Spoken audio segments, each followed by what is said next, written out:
All right, what is up, everybody? Welcome back to another episode of the Golden Dice podcast. My name is Jack, and I'm here, and I'm just going to officially say it. He's our co-host, Tommy. What's up, everybody? Thank you for having me again, Jack. I'm happy to be your co-host. We got to have, like I said, we need at least one knowledgeable person on this podcast. I know. When is he getting here?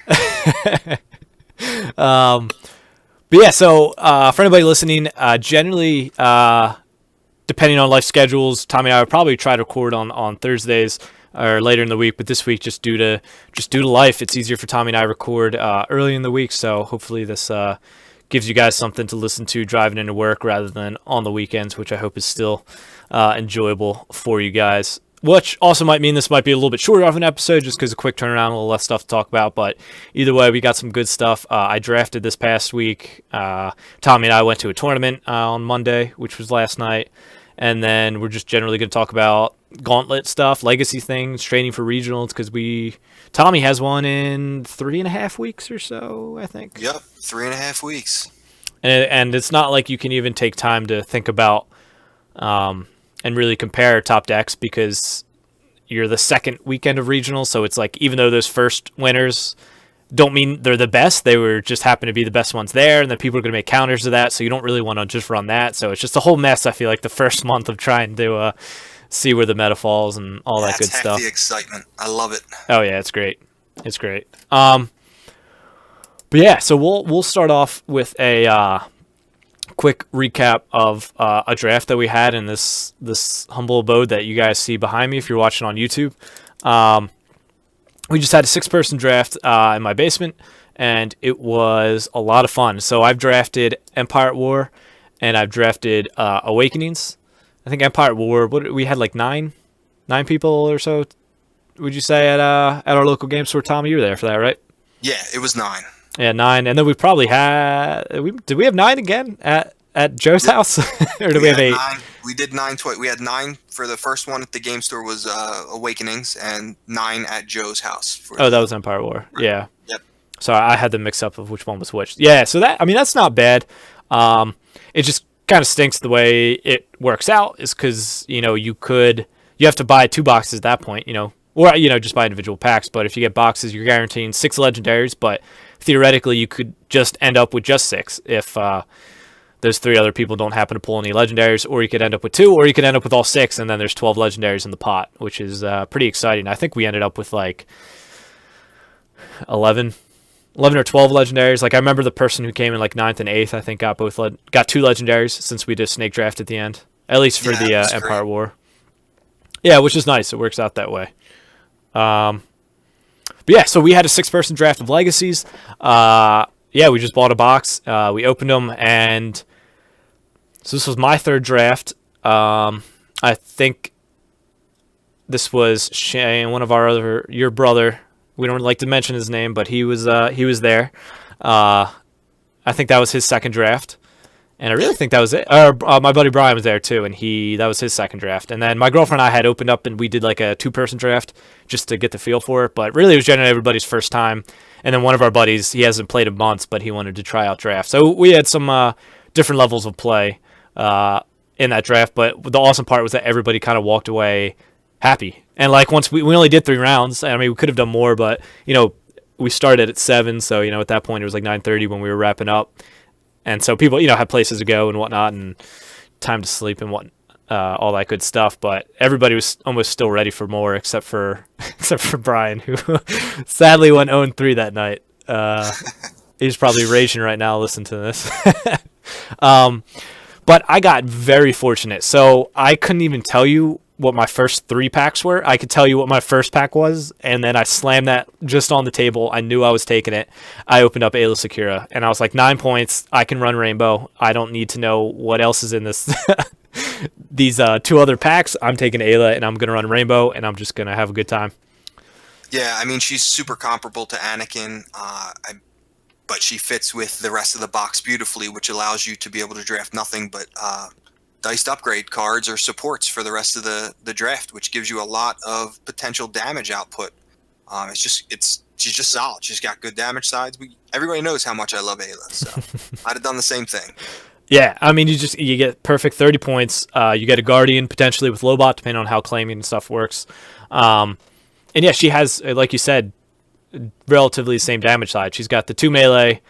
She has 2 indirect, so I mean they could put it wherever, but it's still 2 damage. And then she has only a 1 damage side, where Anakin has another 2, but his is, he has one of the pay sides, and then his special, you have to discard. You have to have that villain card in hand. So both have their ups and downs and whatnot. But I really was super happy to draft her first pack. But yeah, so I ended up going 3-0 that night. First round, I played my girlfriend, and she was running Jedha Ketsu Lobot, and she gave me a good run for her money. It came down to the wire. Most of her damage was coming from the Jedha Partisan, so I was able to spread around a little bit. But towards the end of the game, with all those indirect damage sides adding up, both my characters were close to lethal, and she still had a good few points on hers, but she didn't roll very well towards the end, and I was able to close it out with the upgrades and stuff I still had out. The game that interests me the most, actually, was against your brother. So he drafted EPAL. Yeah, he told me about this. He said he opened his first pack, and it was EPAL and 2 upgrades. One of the upgrades was, I think it was Callus's bow rifle. Yeah. And for me, like, looking at that, I'm almost instantly like, I got to take that upgrade, because Palp is in that weird area where you can't really play him at 1 die effectively unless you draft another character that costs 9 or less points, I believe it is. Yeah. So I almost always would go with that Callus's rifle, but my brother told me he looked down the table to where he was getting past packs from, and he noticed that there was a Palp coming his way. Yeah. And he looked at the other dice in the packs, and he felt very confident that he was going to get that Palp. So he took the gamble and said, "I'm going to try to make this elite Palp work," and it seemed like a pretty solid play, in my opinion. Yeah, it was funny because it was him, one corner, and then next to him was my girlfriend Carrie, and then next to him was Brian, and I think Brian pulled the other Palp and was passing down. And it was funny, even before the draft, I was going over with Carrie, because she hasn't really looked at the cards, so I just told her about characters. I was like, you want to try to find somebody so you can run Rainbow and have 3 characters and whatnot, so try to avoid, and it was funny, the 2 people I pointed out, I was like, really, just don't draft Palp, because that's, what is he, 16 points or something for a single die? Yeah, I think so.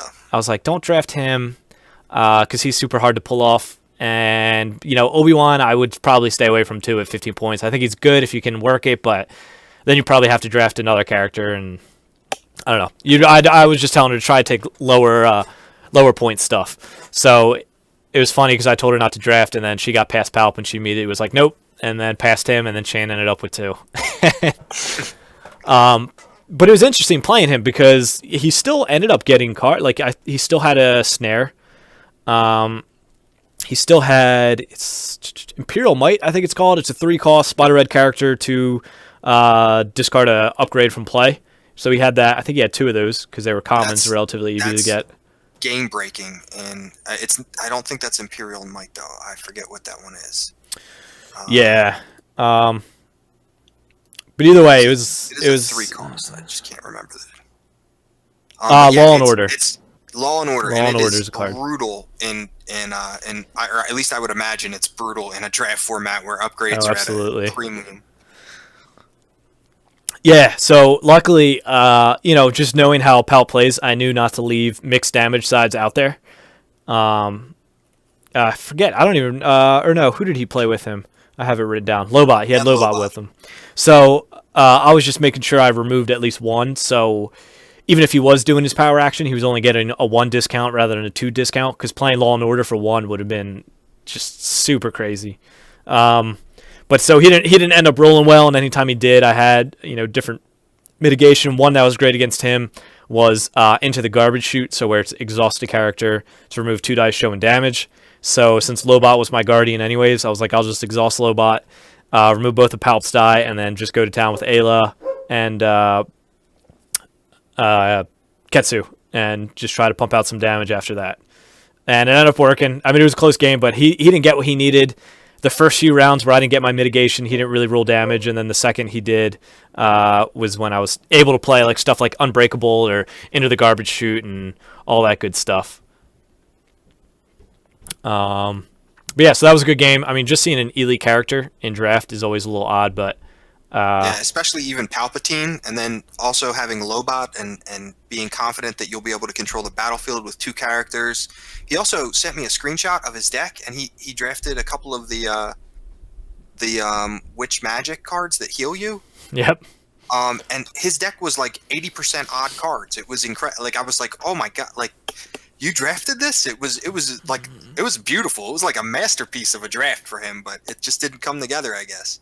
Yeah, I mean, I think he finished 2-1. I think his only loss was against me, but yeah, it's just the way it went together, and it was just really surprising to see almost a deck you might see at a constructed tournament come up and play at a draft tournament. But yeah, so my game against him was super close, and just being able to mitigate Palp's die and him only having 2 dice like that, because he was going a lot more for that power action, playing different events rather than putting a lot of upgrades on it. Kind of helped me out, so I didn't have to worry about him flooding the board with dice. But then my next game, I don't even remember really who he ran, and I texted him and he didn't remember either. But it was some form of Afra. That's all I remember is playing against Afra. And I don't know the rest of the deck, but this was my complaint. I know a lot of people run, when they do tournaments, they use Tome, and I think that's FFG's like official, whatever it's called, tournament bracket creator system thing. But it's like basically how they do pairings and how you do Swiss and all that stuff. And Tome's the official one of FFG, and I was 2-0 at this point, and the guy that I played in the 3rd round was 0-2.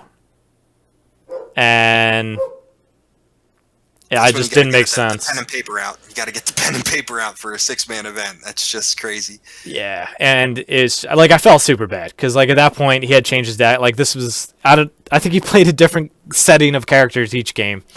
And it's just, it's not really fun for anybody because at this point, obviously, I'm having a relatively well working machine if I'm 2-0, and if he's 0-2 and still trying to figure out his deck, it's just not going to make for the best game. But well, yeah, what I found interesting after playing with Legacies, and you and I even talked about this in the beginning, was that removal was just not good, in comparison to Awakenings, of course, and I think Awakenings has a lot of good like gold standard cards that we've talked about. It's really like pay 1, remove a die, or remove 1 of my die to remove 1 of yours. Whereas stuff in Rivals and stuff in Legacies, it's like pay 1, remove 1 of your dice to remove a opponent's die showing damage. Like it's got a lot more specifics to it. And like into the garbage chute, it's like pay 1, you get to remove 2 dice, but you have to exhaust a character. Yeah, they come with an additional cost almost outside of the actual resource payment a lot of times, or they're super specific with their stipulations, like a character die showing 2 or less, and that's it really narrows down what you're able to mitigate. But that's a good thing. I think that they're taking the game in a direction where players will be less capable of hiding their dice behind stacking actions or special chaining. Like special chaining is probably the only really effective way to continue hiding your dice at this point. And it's that they have to scale removal back, or else control deck will just dominate the meta. And by control, I don't necessarily mean a choke or resource or hand control. I mean more of a dice control style of play. Yeah, almost like a mid-range type deck where they're still trying to put out damage, but really trying to control the board a little bit more. Yeah, exactly. No, I agree. Even playing like online and stuff in TTS, it's like some games I'm playing, it's like, oh, I rolled out damage. Like I don't remember what game it was, but literally the first turn I rolled out and he had 4 pieces of mitigation in his opening hand, and I was just like, that was not like a fun turn. Like everything I did, he mitigated. And I'm not saying that the state of the game's in a bad spot where there's too much mitigation, but there definitely has to be some type of concern where we're going to see a lot of more action cheating to the point where you can't mitigate dice. Like we might see, not that Ray 1 was ever that good, but she might see it pop up a little bit more, especially with somebody like Zeb, where her +2 compare with his damage sides, and just trying to see people get around all that good stuff, so people can't remove their dies. Where as now it's a lot of special chaining, but that still leaves those dice out there to be mitigated in some type of form. But yeah, so mitigation was cool. So it's funny, actually, one of the cards I talked about in our first episode with Legacies and just talking about cards we're excited for was Scruffy looking Nerf Herder. And I drafted that and played that in draft. And honestly, that was awesome because especially if I went first, I'd pay one and say upgrade. And basically, for little upgrades that there are, me being able to get rid of them, looking at their hand, getting information about it, and discarding an upgrade was super awesome. And that was probably one of my favorite things to do. So, but yeah, so right now I think between doing Awakenings, between doing Empire at War, now Legacies of Draft, I have to say Legacies was hands down my favorite. I don't think it was even close. Awakenings was fun. I enjoyed it. Empire at War was okay. A lot of those decks seemed like they had like one plan in Empire at War. Like mine was put a big upgrade on one of my characters and then have it redeploy to Ketsu, and by that time, the big disruptor rifle should have done 10 damage and killed somebody. But it really wasn't like a super fun game. This one I felt like I had a lot more going on, a lot more to think about. Removal, you had to weigh it a lot more, so I really enjoyed it. So anybody that hasn't drafted Legacies or done a sealed event, I definitely recommend trying to figure something out with any local players. I know rival kits are a little bit short and not really around. If you can hop on TTS, I'd absolutely do that, but nothing beats the in-person draft. But yeah, and then we ended up doing a snake draft at the end since we didn't have prize support. I think that's the best way. If you're doing it at a game store and it's a $20 entry and there's prizes at the end, I would say maybe keep what you draft, but definitely, at a friend's house or something like that, I would say do a snake draft at the end. And it ended up working out nice because I think one person ended up with 4 legendaries, and that would have been kind of lame if that person walked away with all of them. But yeah, so we well, you draft differently. I think the most important thing about whether you snake draft or you hate draft in quotes or however you want to term it, I think the most important thing to do is to be open about it and have the discussion prior to the event and let everybody know what the plan is. Or, if it's up for discussion, then have that discussion and see what the majority of the people want to do. But just make sure everybody knows how it's going to end, whether it's a snake draft or you keep what you draft prior to the tournament. I think that's the most important part. Yeah, definitely. It was really funny, though, when we did the snake draft. So I paid for my entry.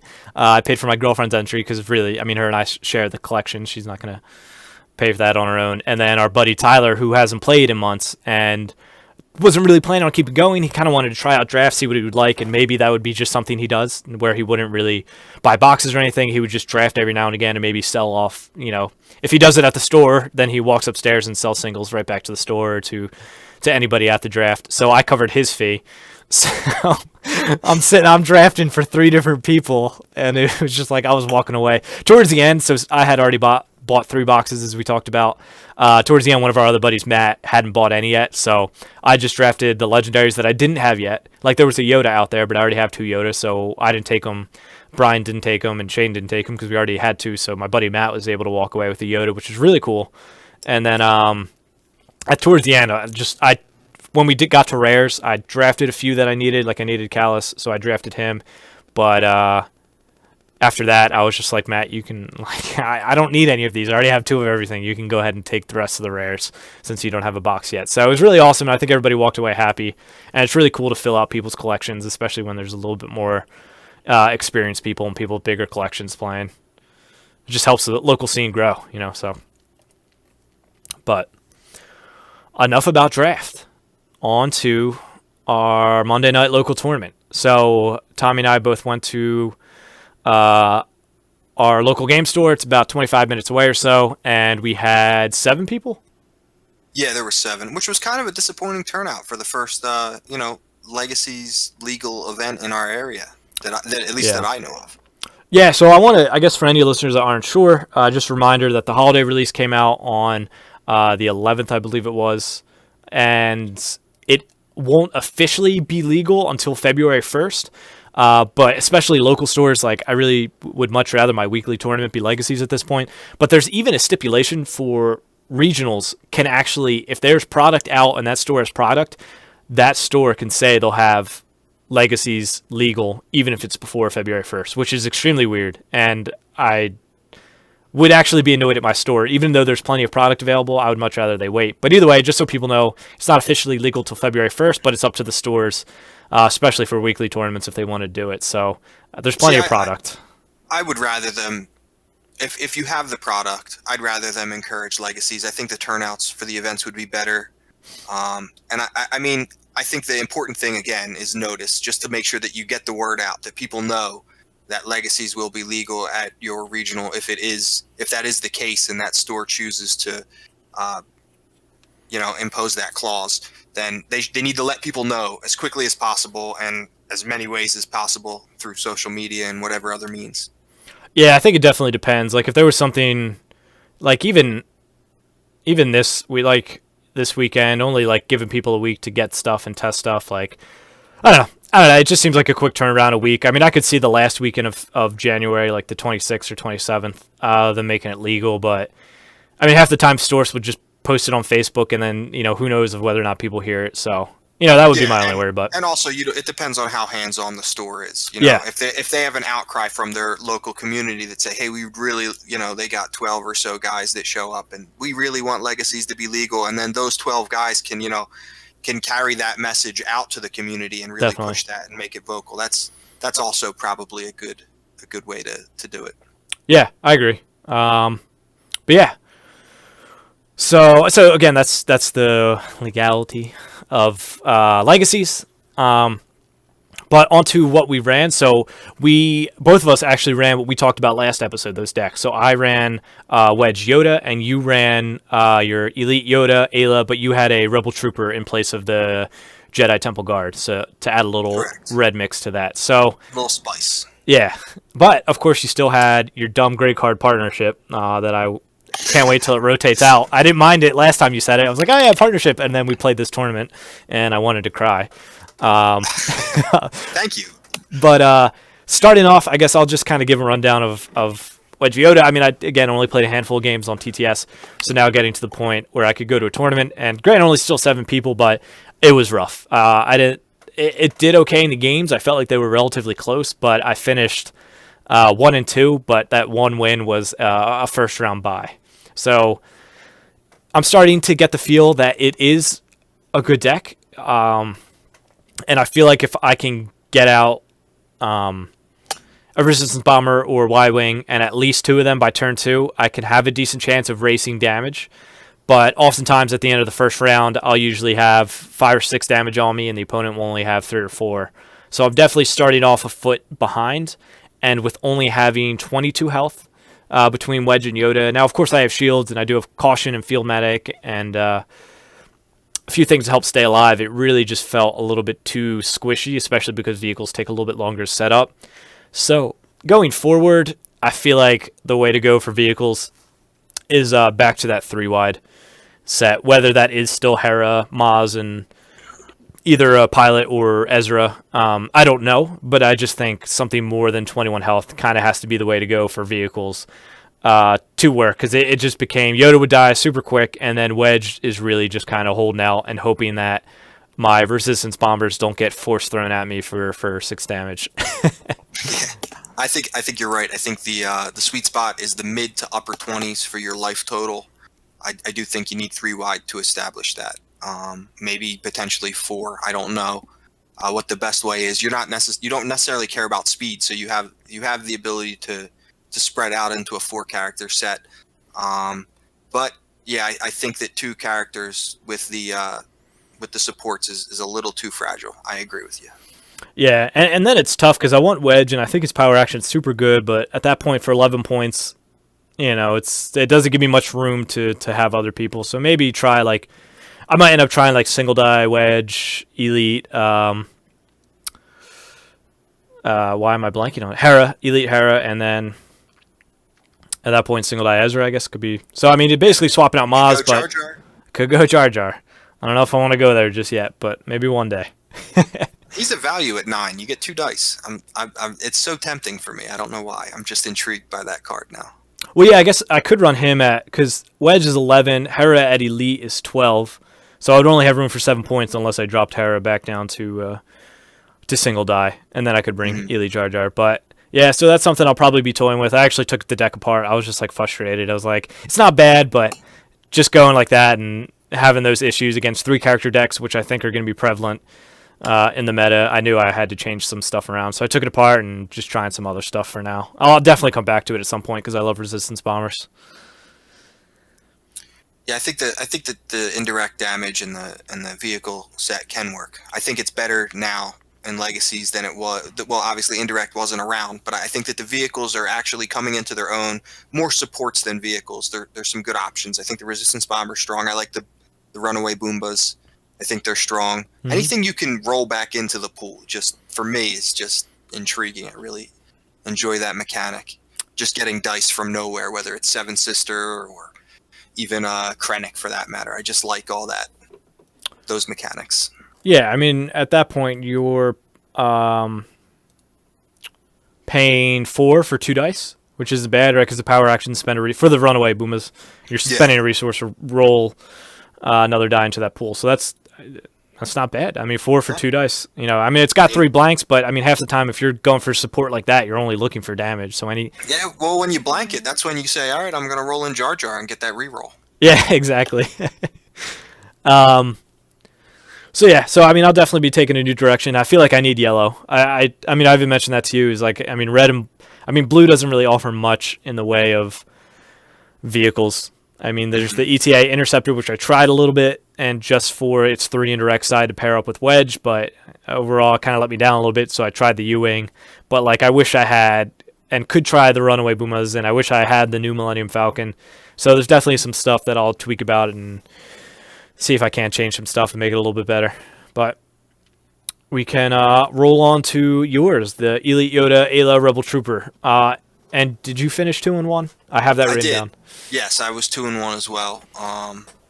It was it's definitely got potential, and I'm not ready to say that I'm gonna shelf the deck yet, but the damage output in the late game just isn't there. It's just when you have 1 or 2 I can sustain my characters for days between field medics and Yoda shields and force illusions and any number of caution, whatever it may be. I have tons of sustain. I tried to make sure that I had powerful force powers. I mean, force throw was good in your matchup against the Wedge Yoda build.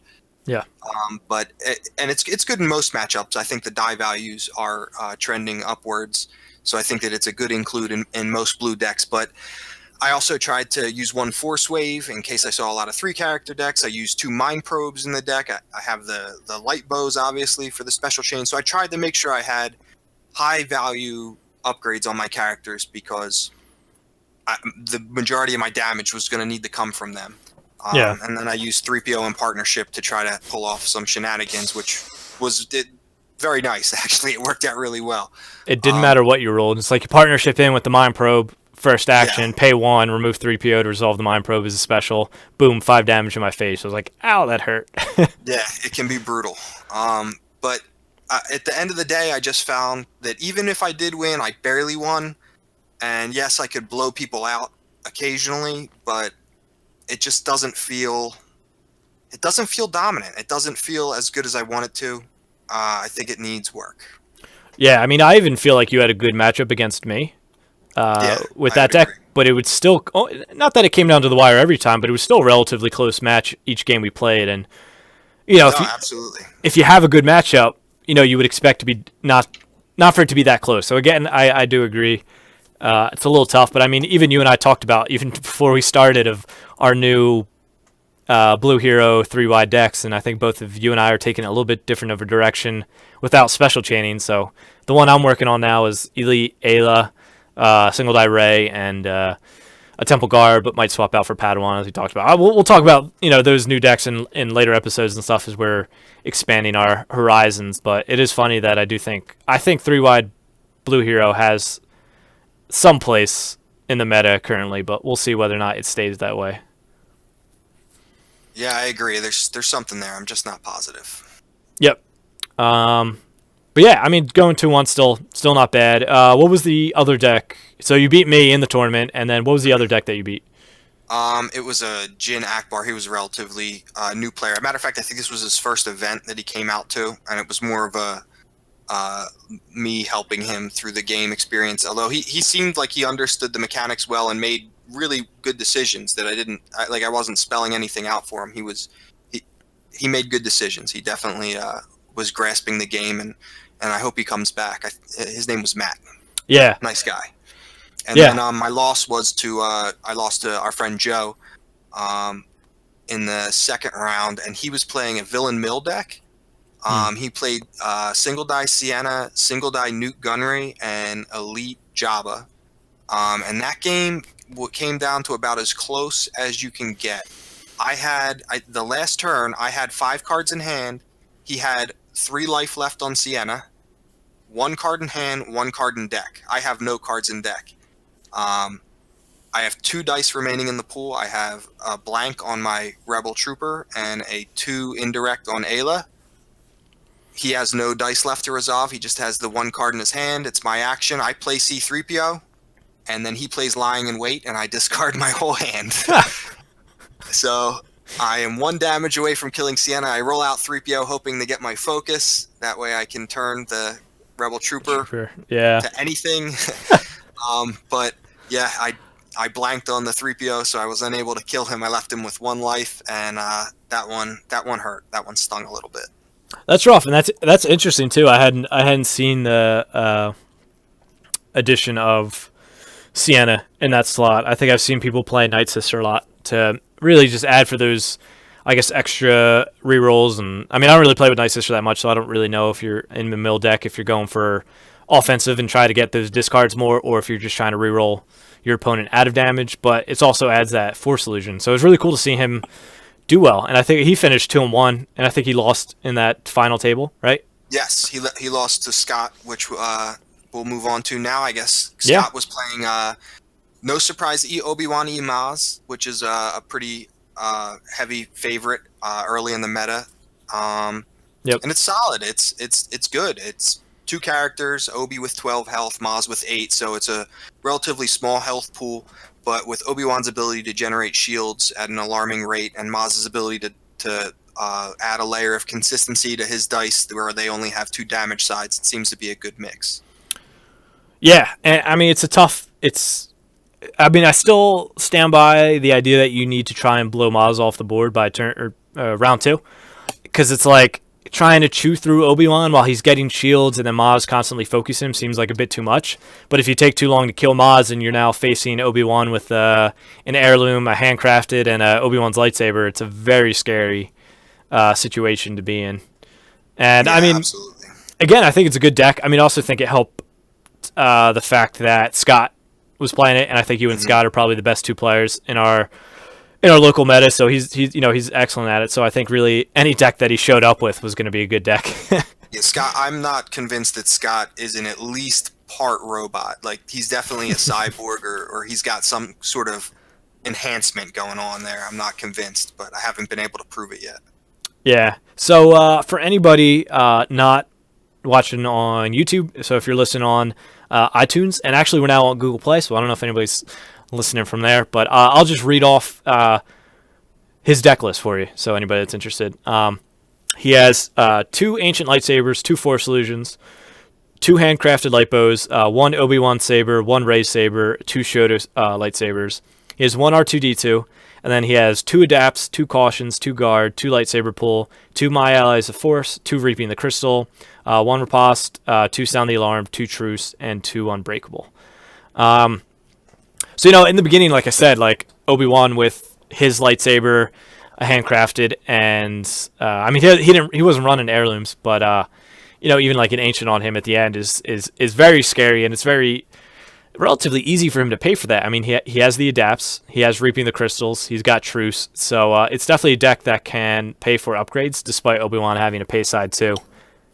Yeah, I mean, I'd almost say that he could probably cut back on the resource generation cards. I think that he's a little high on that, in my opinion. But I mean, and I think we had a conversation about him saying that he didn't realize that he was able to generate more resources than he thought he would. I love Truce in there. I love Truce for anytime I have a 3 paid side in the deck, I love Truce because people can be like, oh, I don't need to mitigate that, and then bam, you can hit them with the Truce. Same goes for the Guard. People will leave that die on the table, not mitigate it, and then you can guard away quite a few dice. So I like those includes especially. Riposte is amazing. I love Riposte. So, also interesting. There's no um, man. Why can't I think? Synchronicity. No synchronicity when there's plenty of shield sides in the deck. That's an interesting Yeah, thing of note. Scott's trash. We take everything back. He's an awful deck builder.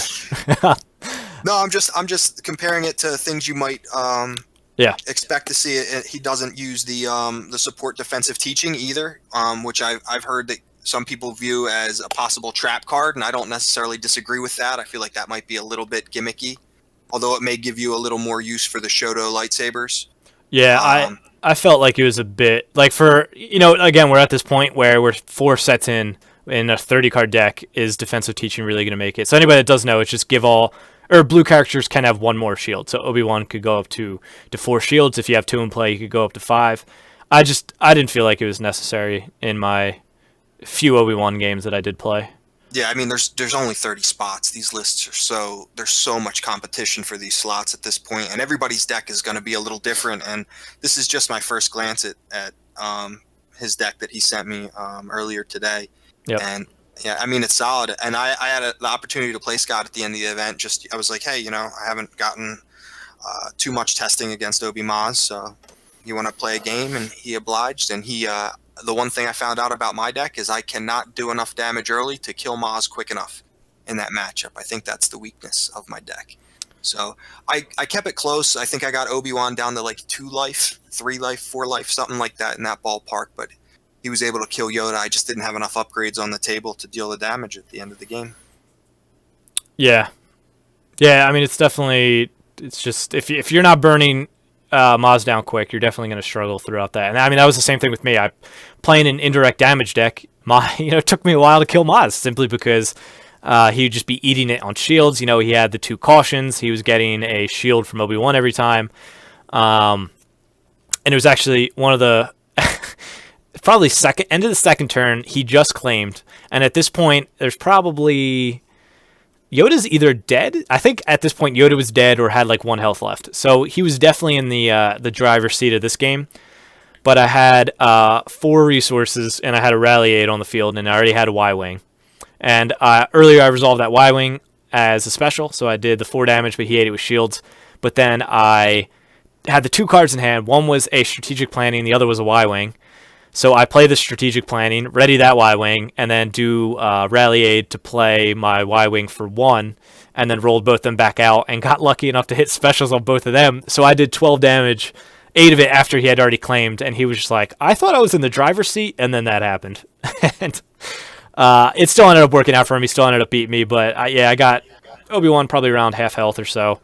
But it was tough trying to just bear dealing with Maz the whole time. It's just too much, the shield generation and then the focus of her. So yeah, it's a good deck. It's solid. It's got the sustainability to keep it going, and I'm enjoying it. I'm enjoying testing against it. I'm enjoying playing with it. I like. There's a lot out there to explore right now, and it's exciting. Definitely, it's like the Wild West right now, which is awesome. And I think Obi-Wan will. Beginning of every meta, it seems like the top decks are going to be the heavier aggro ones, and Obi-Wan I think generally is, because it's easy for him to stay consistent with his damage, even though it's not going to be in the range of 8 to 10 damage a turn. He'll still consistently do 3 to 6 damage a turn, which is very good, especially early game. Yeah, I mean, and Maz just is a strong support character that can really facilitate a character that has strong dice sides, and it's a no-brainer of a deck, really. Yeah. As far as character setup goes. Yeah. So it's definitely solid, but it'll be interesting to see where it goes. I expect anybody that's going to a regional early February, or if your store's letting you do legacies in late January, I would expect Obi-Wan Maz to be there. So definitely, we'll be getting to some other decks too that you might want to be on the lookout for in early legacies regionals. Again, not that they're the best, but it's what people are running right now. And I have to say, my favorite part of Top Deck last night was Tommy and I played in the 3rd round, which was the last one, and it ended before probably anybody else, or at least before the TO who was still playing. So you and I just did a run back, and we played earlier, I think, right? And I won that one, you won this one, so now we had to do the Yeah, we best of needed the three. rubber match. We had to settle the score. I think that was the first time I ever beat you in a tournament, so I was feeling good about myself. Yeah, exactly. So you and I are playing, not really thinking about it. Joe comes around with the box of Legacies, and he's handing out packs, and I ended up getting 4 packs. And so I take them, I set them down to my left, which happened to be on his mat that he just played a game on. And then he took his packs and he set them on another table or something like that. And I'm sitting there playing, and then Joe just starts freaking out. He's like, "Oh yeah, yeah!" And then we're all like, "What?" He's like, "Yoda." He pulled the Yoda and stuff. And I'm like, "Oh, that's cool for Joe." And I'm sitting there, and I go back to playing. I take another action or two, and I look over, and I'm looking at his packs, and I'm just like, "Wait a minute." You just opened mine. And he was like, "Are you kidding me?" And then he looks over at the corner where he thought he put his down, and then there's his 4-pack sitting right there. And so, yeah, he opened up a Yoda for me. Yeah, he's really good at opening packs when it's for other people. Yes, that is very true. So that was definitely the highlight of the night, and he was very mad at me for the rest of it. But it was nice. Yeah, and then I ended up trading Yoda away, so I already had 2 at that point, which was very nice to get a third one that early to be able to trade for value and stuff. But yeah, it was a good night. It just felt good going to a tournament and playing with Legacies, and I'm excited to start getting into regionals prep, which is, I guess, we can start to segue into that point. So as we've talked about, your regional will be the 10th of February. Is that right? That's correct. Yes. So that's about 3.5 weeks from the time that we're recording right now. So you definitely have shorter time frame, where my first regional will be March 3rd. So I have about a month and a half, whereas you have 3.5 weeks. So I can definitely digest the meta, see what people are running, and kind of be able to make my game plan around that, where you are kind of going a little bit more into the dark with it being that second weekend. So I guess on that short notice time, what do you think, I guess, in terms of prepping, what do you think might be one of the best ways for somebody listening right now who has a regional that first weekend of February? What's the best way to start prepping for that, do you think? Well, I think so you can only control so much going into an event like that, and I think one of the most important things you can do is to know your deck, and that isn't the easiest task right now because I have no idea what I want to be playing. So I feel like I have a week and a half to figure out what I want to play. I need to identify something that might not be the best deck, but I need to identify something that has the potential to be the best deck. And then I am going to rep that deck into the ground. I want to get 100 games in the next 2 weeks. I want to know my deck in and out. I want to make changes to my deck. I want to weigh the value of every single slot in that deck, and I want to know it, and I want to know that I can pilot it as good as anybody. I want to know how to face a mill deck. I want to know how to face every deck that we have identified as any presence at all in the meta. Obviously, Yep. I think a gauntlet approach is one of the best ways to do it. To sit down with a player. Hopefully, you can find a player in your meta or over TTS that you believe is of good skill, and you can have that person pilot a deck, at least any deck, to a relatively high level. Again, I'm stressing that I want to know my deck and be able to play my deck better than the majority of people would be able to play this deck. So it's hard to say, oh, play this deck and just be, top tier with it. There's not a lot of people that can do that. Thankfully, I have Scott, who again is a robot. He just downloads the instructions and he's good. But you got to come up with a gauntlet. It's nice to pick out 3 decks every time you sit down with someone and say, hey, will you play this Obi Maz against me? And then flip, and then I'll play Obi Maz against you. It's also good to play as the decks that you want to play or that you want to test against. That way you can see their situations and run that through your mind. Just maybe you haven't been hit with that truce play from Obi Maz before, and it's nice to see that you draw that in and you're like, oh wow, I'm gonna sneak this 3 damage in and he doesn't have a clue. Like, you'll be able to identify things and they'll be on your radar that might not have been before, just by having that intimate knowledge of sitting behind that deck and piloting it. Yeah, I mean, back in Store Championship season when I ran Han Ray, I don't think it was the best deck in the field. I mean, obviously FN and Pomaz were the 2 top decks by a wide gap, but the fact that I don't even know how many reps I had with that, in the 2 weeks prior before the store championship that I went to with it. I don't even know how many times. And before that, I was playing Qui-Gon Rey, so I had a million reps with Rey in general. And then now I had to change it up a little bit, of course, with Han. But I mean, just knowing your deck is really just going to set you above a lot of the other players at those regionals or store championships going into the feature and stuff like that. So definitely, I agree with that. I can't stress enough playing the deck that you're going to bring and trying to figure that out. Don't be, some top players, of course, could make a deck the night before and run it and do very well. It's simply because they're great at card games. But I would say generally your average player is going to do better from knowing their deck rather than putting it together, a week or a day or a short time frame before. So, just to be clear, real quick, I don't want someone to mistake me saying knowing your deck as just memorizing the list. I want you to know have an intimate knowledge of your deck, to know what to expect from it. Not just what cards are left in it, but to know your odds of damage and what kind of damage you can do in a turn, and when you need to identify when you're behind and when you need to take risks and swing for the fences. Sometimes you're so far behind you have to make aggressive plays and hope that they work out, or hope that your opponent, sometimes you're playing around a card that your opponent might have, but if you play like that, the chances of you winning are so low because you're already so far behind. And sometimes you just have to throw caution to the wind and just dive at them. Yeah, it's definitely just knowing. Yeah, again, like you said, kind of not just what's in your deck, but the things you got to do to get like critical mass of your deck, kind of like the top points of your deck, what you need to do to get there, and what rounds you should be doing damage by, and all those things that you notice only by playing that deck hundreds of times. So. So you mentioned Gauntlet, and before this, you and I talked about some decks that we think will be at regionals, whether or not they're top or not. They're going to be there, so you're going to have to be able to beat them.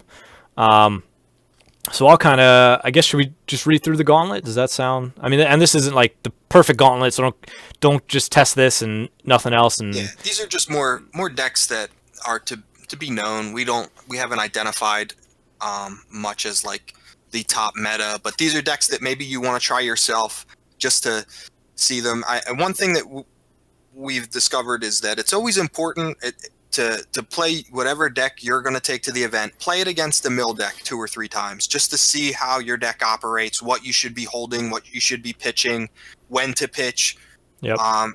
There's a lot of nuances to the mill matchup that you might not be familiar with, and also you need a certain level of burst to deal with a mill matchup. You're not going to be able to play maybe a double guardian deck where you have a little lower damage output than some decks.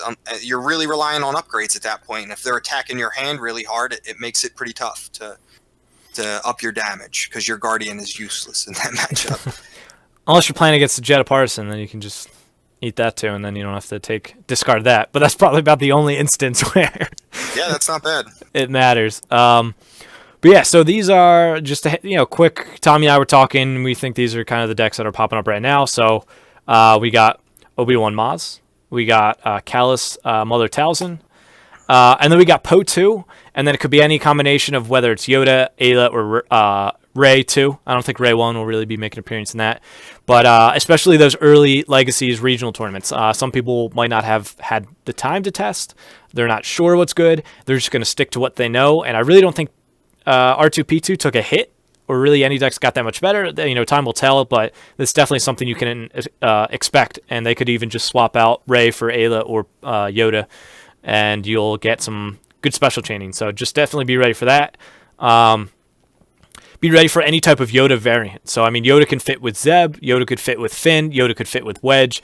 There's a few different decks that he can test in. Not saying they're greatest, but they're most likely going to be there. As Tommy mentioned, get ready for Mill. The difference between Hero Mill and Villain Mill, they both have different ways you kind of want to play around them and what you should be ready to do with them. So test against both. Seventh Sister Tarkin.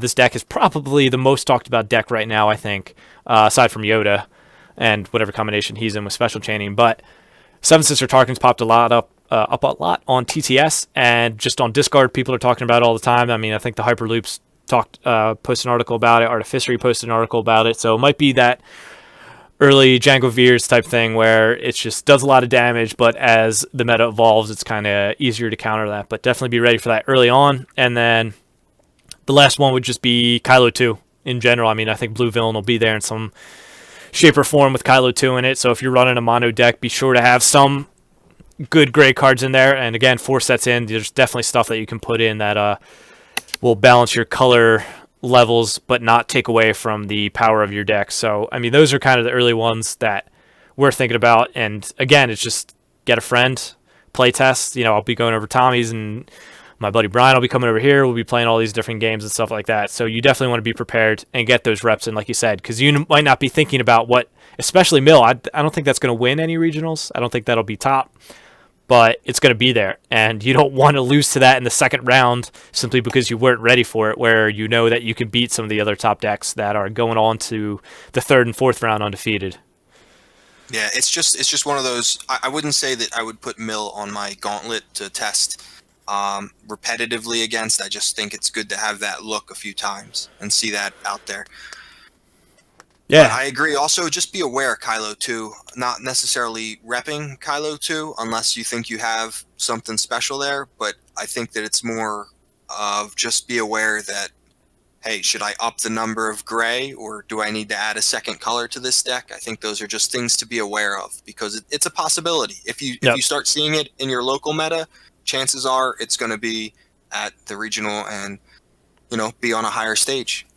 Yeah, and definitely get out to your local game stores and play in those tournaments, because that's probably the best simulation you can have. Because testing with friends, eventually you'll be able to figure out the way they play, or you kind of know what's in that deck exactly, where you show up to a tournament, you see the character pairings, but who knows what's in those 30 cards. So definitely prepping yourself to be on your toes and stuff, getting out to your weekly game tournaments is probably the best way you can prep yourself. We're spoiled enough to have 2 within 30 minutes. Sadly, I can't make one of them because I work that night, but being able to go every Monday and play against good players has definitely helped me get better along the course. And then just knowing my opponent's deck, I think that was probably the thing that took me the longest to get used to.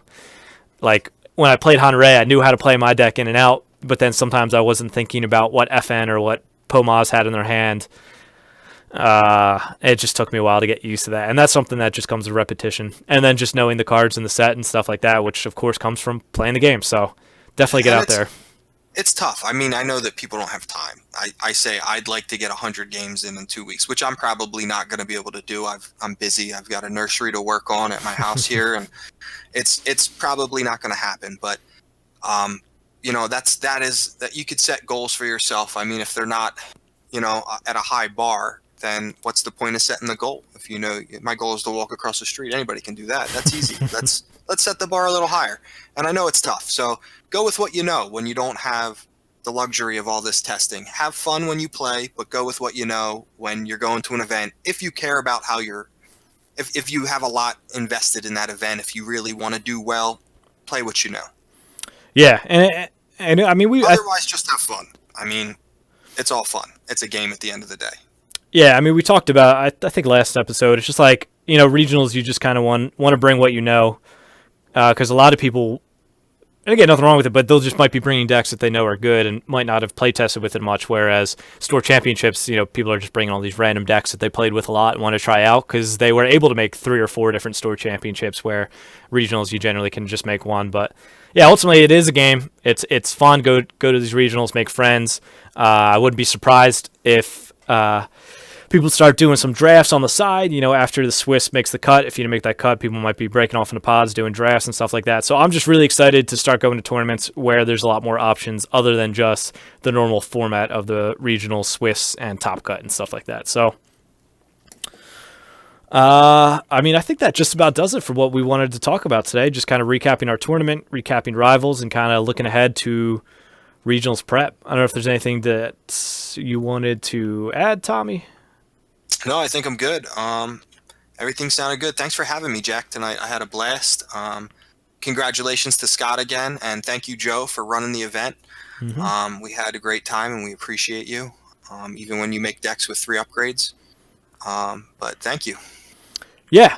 So for any of our listeners, if there's like a specific deck that you wanted to hear about, and for whether myself or Tommy kind of test it and see what we think about it, I mean, I go to so many weekly, I go to a weekly tournament every week. I wouldn't mind just bringing some random deck one week and trying it out and getting a feel for it and stuff like that. So we're always open to that stuff. So if you guys ever want to hear about Seven Sister Tarkin, hear about a Hero Mill, kind of stuff like that, just let us know. But other than that, we're on Facebook, we're on YouTube, we're on iTunes, we're on Google Play now. We've got a Patreon and stuff like that. So if you guys are feeling led to give like that, that would be awesome, just to help kind of cover the cost of hosting the podcast and all.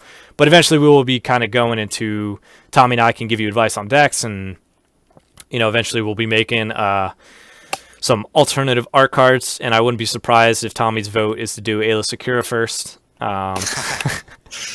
But just fun stuff like that I think it'll be really awesome to be a part of, and I'm super looking forward to see kind of where this podcast is going and getting taken off the ground as regionals comes, as Legacy officially drops. But so follow us on all those platforms. Give us a like. We'll be posting some gameplay videos during the course of the week, and I mean, generally we're going to try to stay consistent with our weekly podcast. I mean, I think we've been able to keep a job, hang in there with us. It might not be the same day every week, depending on how life, throws its curveballs at us. But we'd like to be getting you guys content of a podcast at least once a week. Yeah, and also just any feedback, please. Anything, like if you hate me and Jack needs to find somebody else, let him know. Whatever it is, any talking points you want to hear, any feedback, we appreciate, and we're happy to hear it and try to make ourselves better. We're all about trying to make ourselves better. Yeah, unless your advice is to bring Tommy's brother on, Shane, that will not happen. That's not happening. No way. I have standards. Trust that. Other than that, thanks for tuning in, guys. I hope you have a great rest of the week. And if you can, avoid talking to Shane. I'll see you next time.